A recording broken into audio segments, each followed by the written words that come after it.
Kinachoendelea nchini Kongo, tunaambiwa kwamba waasi wa M23 jinsi wanavyojinufaisha na madini ya Kongo. Kuna migodi ambayo inapatikana chini ya milima mashariki mwa Jamhuri ya Kidemokrasia ya Kongo. Kundi la waasi wa M23 ambalo linaungwa mkono na Rwanda limekuwa likijinufaisha kupitia madini hayo.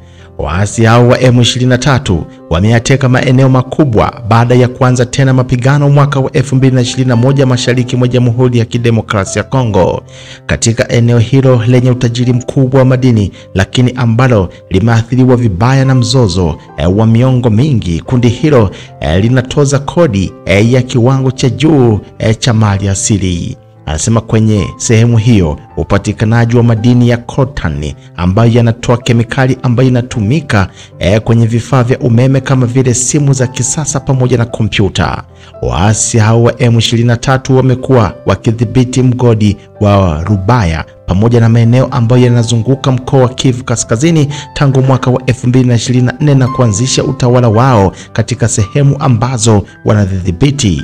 Kundi hilo limemteua gavana wa Kivu Kaskazini Bahati Erstoni ambaye amefanya ziara yake ya kwanza katika mji huo wenye mgodi wa Rubaya. Wachimbaji wa migodi ambao waliweka zana zao chini walipotakiwa kuhudhuria mkutano wa gavana huyo. Baadhi ya vijana pamoja na wanawake katika mkutano huo walijitokeza wakilalamika kuwa shughuli ambazo zinazofanywa haziwaruhusu tena kukidhi mahitaji yao kama vile ambavyo walisikia. Mmoja wao alisema kazi ya mchimbaji mgodi ina manufaa lakini inategemea namna ambavyo inafanywa. Baada ya muda mrefu mazingira ya kazi ambayo yalizidi kuwa ni magumu na kazi hii hairuhusu tena kukidhi mahitaji yangu, ndio maana nikafanya maamuzi ya kujiunga na M23 ili kulinda nchi yangu. Eneo la mashariki mwa Kongo linaaminiwa kuwa na 60 mpaka 80 ya madini ya coltan duniani kote. Hatua ya M23 anasema kutoza ushuru wa $7 za Kimarekani kwa kila kilo moja ya madini hayo inafanya biashara hiyo kuwa yenye manufaa makubwa kwa waasi hao.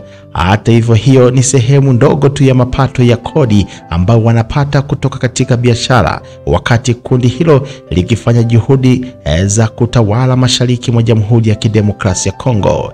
Katika mji wa Rubaya, kundi hilo la M23 limeanzisha utawala wao ambao unafanana na utawala wa nchi kulingana na wataalamu wa Umoja wa Mataifa. Wanasema kwamba kundi hilo limeunda wizara ambayo inahusika na uchimbaji wa madini. Wizara hiyo inatoa vibali kwa wachimbaji pamoja na watu ambao wanaendesha uchumi wa eneo hilo.